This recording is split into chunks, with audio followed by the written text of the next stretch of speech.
1. Kondisi awal Indonesia merdeka.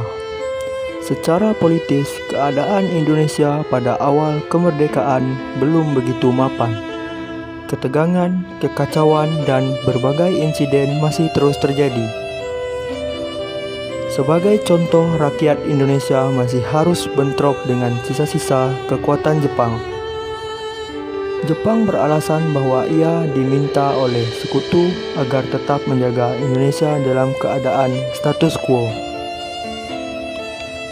Di samping menghadapi kekuatan Jepang, bangsa Indonesia harus berhadapan dengan tentara Inggris atas nama sekutu dan juga Belanda atau NICA, Netherlands Indies Civil Administration, yang berhasil datang kembali ke Indonesia dengan membonceng sekutu. Kondisi perekonomian negara masih sangat memprihatinkan, sehingga terjadi inflasi yang cukup berat. Setelah NICA datang ke Indonesia, juga memberlakukan mata uang NICA. Kondisi perekonomian ini semakin parah karena adanya blokade yang dilakukan NICA. Belanda juga terus memberi tekanan dan teror terhadap pemerintah Indonesia. Inilah yang menyebabkan Jakarta semakin kacau sehingga pada tanggal 4 Januari 1946 ibu kota Republik Indonesia pindah ke Yogyakarta. Struktur kehidupan masyarakat mulai mengalami perubahan. Tidak ada lagi diskriminasi. Semua memiliki hak dan kewajiban yang sama. Kedua, kedatangan sekutu dan Belanda. Bagi sekutu dan Belanda, Indonesia dalam masa vacuum of power atau kekosongan pemerintahan.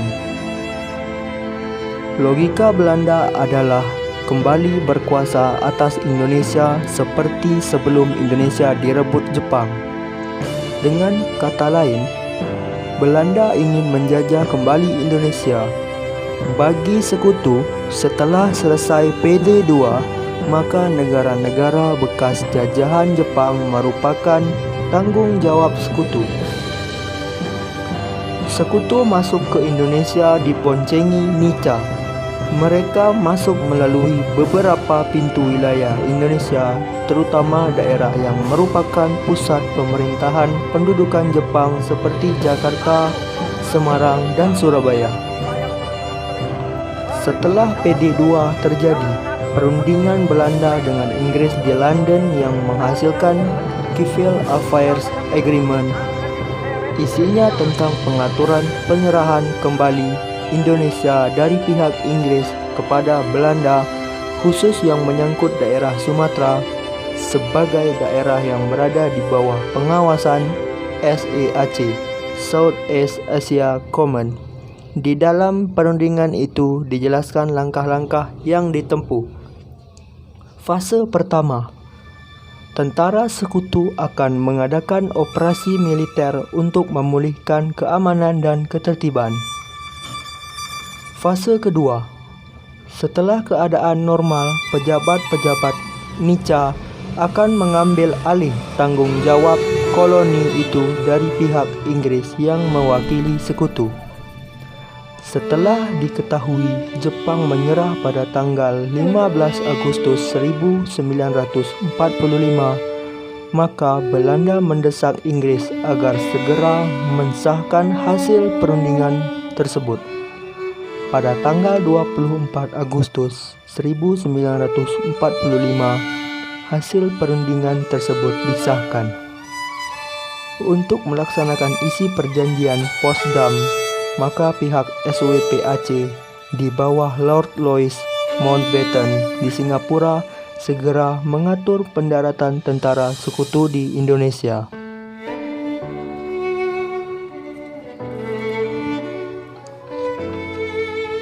Kemudian pada tanggal 16 September 1945, wakil Mountbatten, yakni Laksamana Muda W.R. Patterson, dengan menumpang kapal Cumberland mendarat di pelabuhan Tanjung Perak, Surabaya.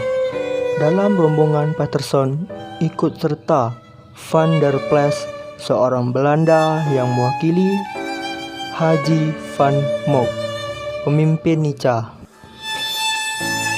Setelah informasi dan persiapan dipandang cukup, maka Louis Mountbatten membentuk pasukan komando khusus yang disebut AFNE, Allied Forces Netherlands East Indies, di bawah pimpinan Letnan Jenderal Sir Philip Christison.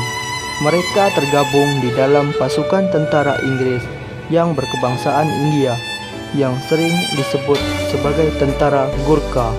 Tentara AFNE bertugas yang pertama menerima penyerahan kekuasaan tentara Jepang tanpa syarat, dan yang kedua membebaskan para tawanan perang dan interniran sekutu. Ketiga, melucuti dan mengumpulkan orang-orang Jepang untuk dipulangkan ke negerinya.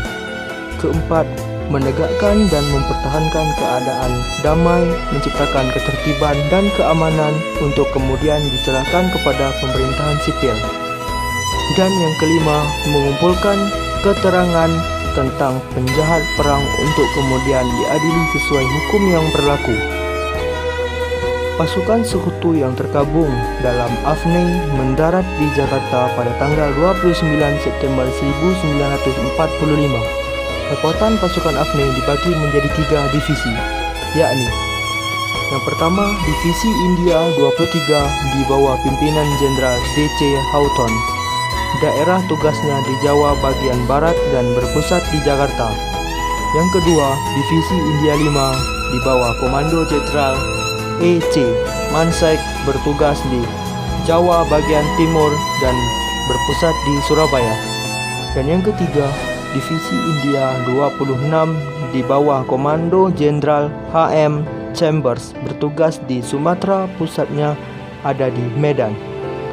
Kedatangan tentara sekutu diboncengi Nica yang akan menegakkan kembali kekuatannya di Indonesia. Sementara Christison sebagai pemimpin AFNE menyadari bahwa untuk menjalankan tugasnya tidak mungkin tanpa bantuan pemerintah Republik Indonesia.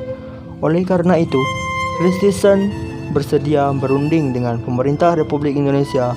Selanjutnya, Christison pada tanggal 1 Oktober 1945 mengeluarkan pernyataan pengakuan secara de facto tentang negara Indonesia.